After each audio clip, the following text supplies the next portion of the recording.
আজকে আম্মুর অনিচ্ছা সত্ত্বেও কিন্তু আব্বু বাসায় হাঁস নিয়ে আসলো।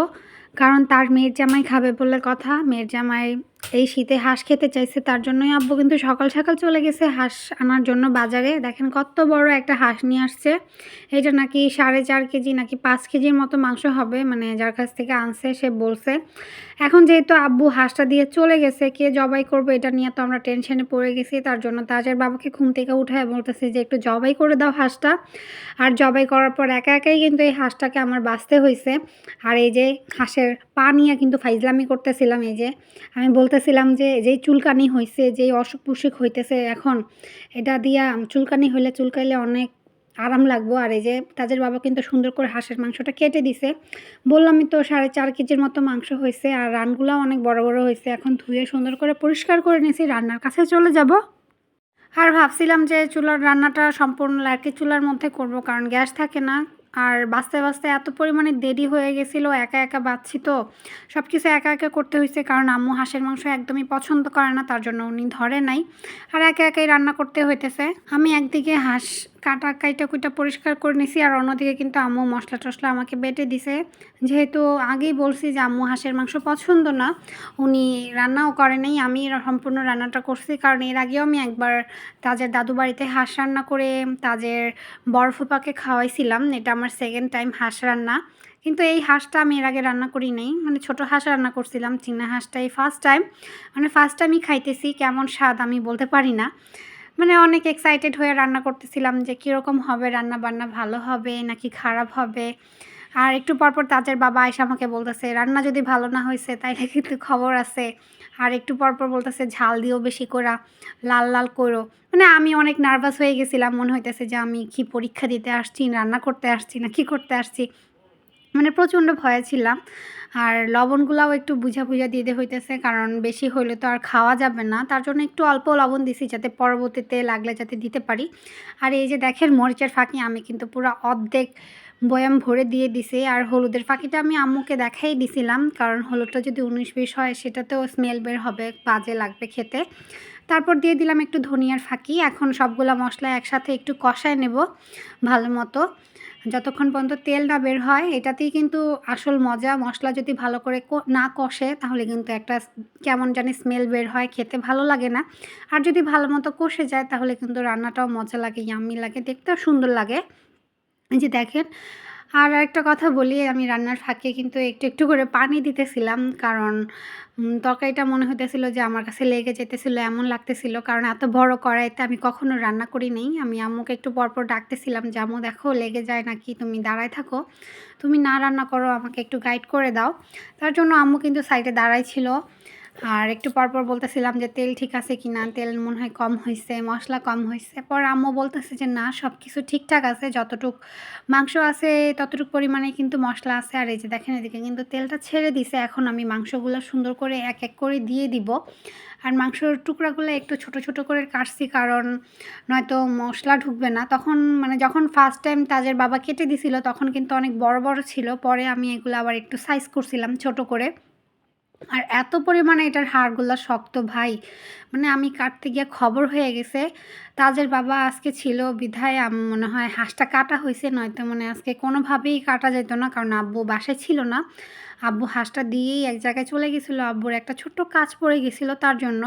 নয়তো আব্বুর আশায় আমাদের বসে থাকতে হইতো। একা একা হাঁসটা বাইছা সুন্দর করে ধুয়ে তারপর এক্সট্রা পশমগুলা পুড়ায় টুড়ায় আমি তো ক্লান্ত হয়ে গেছিলাম, কারণ এত বড় হাঁস, ওটার ওয়েটটাও অনেক বড়। আমার হাতটা একদম ব্যথা হয়ে গেছিলো। আর হাঁসের কিন্তু অনেক ছোট ছোট পশম থাকে, ওইগুলা বাঁচতেও অনেক কষ্ট হইতেছিল আমার। পরে কিন্তু আপনারা দেখছেন ভিডিওতে তাজের বাবা একটু আইসা আমাকে হেল্প করছে, কারণ বেচারারা রান্না করে খাওয়াবো, বেচারার ইচ্ছা যেহেতু। তো উনি যদি হেল্প না করে তাহলে কি হয়, আমি একটু বলতেছিলাম, তারপর আসছে আমাকে হেল্প করার জন্য। আর এদিকে কিন্তু দেখেন মাংসটা কিন্তু ভালো মতো কষে গেছে, কারণ ভালো মতো না কষলে কিন্তু ভিতরে মশলাপাতি যাবে না, তখন কিন্তু খাইতে গেলে কেমন লাগবে, খেতে মজা লাগবে না যদি মশলা না ঢোকে। আর আমি এর মধ্যে একটু তাজের বাবাকে নিয়ে আসছি যে লবণ হয়েছে কিনা, মশলার ঝাল ঠিক আছে কিনা দেখার জন্য। ও বলতেছে যে সব কিছু পারফেক্ট হয়েছে। পরে দেখতেছে যে আমি ভিডিও করতেছি, তারপর চলে গেছে। চলে যাওয়ার পর আমাকে বকতেছে যে আমি টেস্ট করতেছি, এটারও কি ভিডিও করা লাগে নাকি।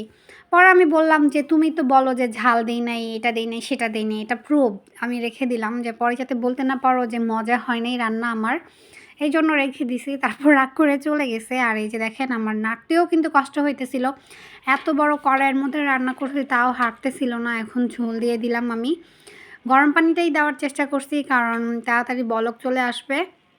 আর গ্যাসের মধ্যেই কিন্তু রান্নাটা বসাইছি। আর সেদিন কিন্তু শুক্রবার ছিল, একটু একটু গ্যাস ছিল। আর সকালের দিক দিয়ে ছিল না, দুপুরের দিক দিয়ে আসছিল গ্যাসটা।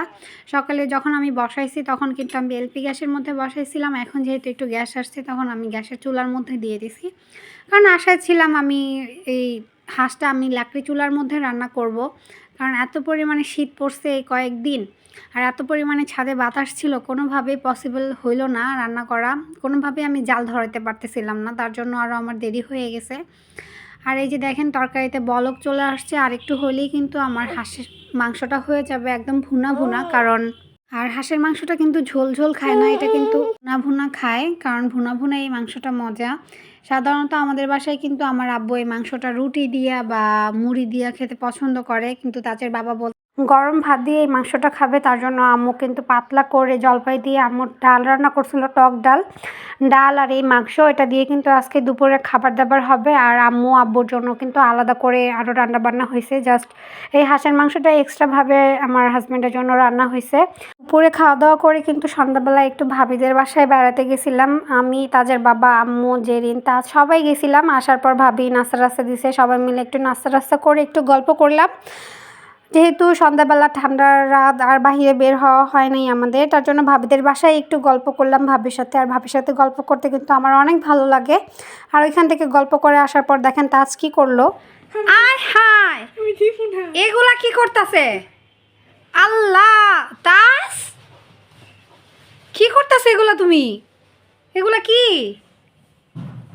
আল্লাহ সরিষার তেল দিয়া কি অবস্থা করছে, দেখি তাকাও তো আমার দিকে, এই তাকাও তাকাও, কি করছে এগুলা, আম্মু আম্মু দেখা যাও তাজে কি করতেছে,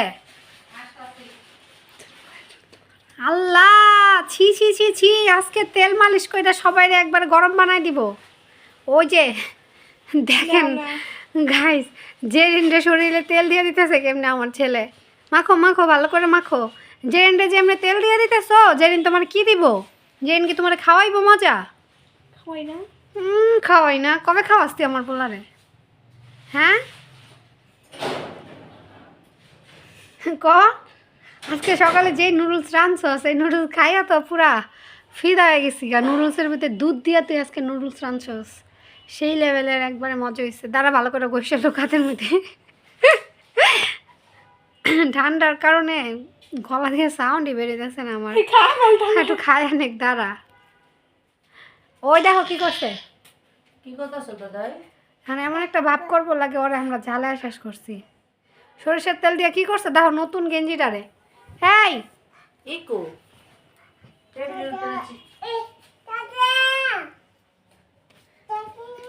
কি বলো তুমি, তাতে না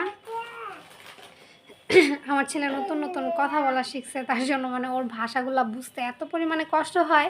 মানে আমি মানে কেউ তো বুঝেই না, আমি যাই একটু বুঝি তখন আমার আব্বু বলে যে ও কী বলে আমি বুঝি কি না, তখন আমার কাছে এত মানে হাস্যকর লাগে কথাটা।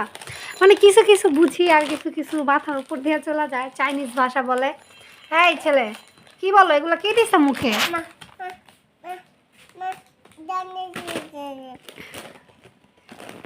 না আম্মুকে একটু তেল দিয়ে দাও, আম্মুকে দিয়ে দাও,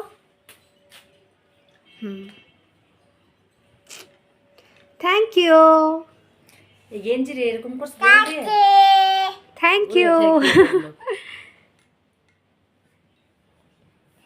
আল্লাহ হাফেজ,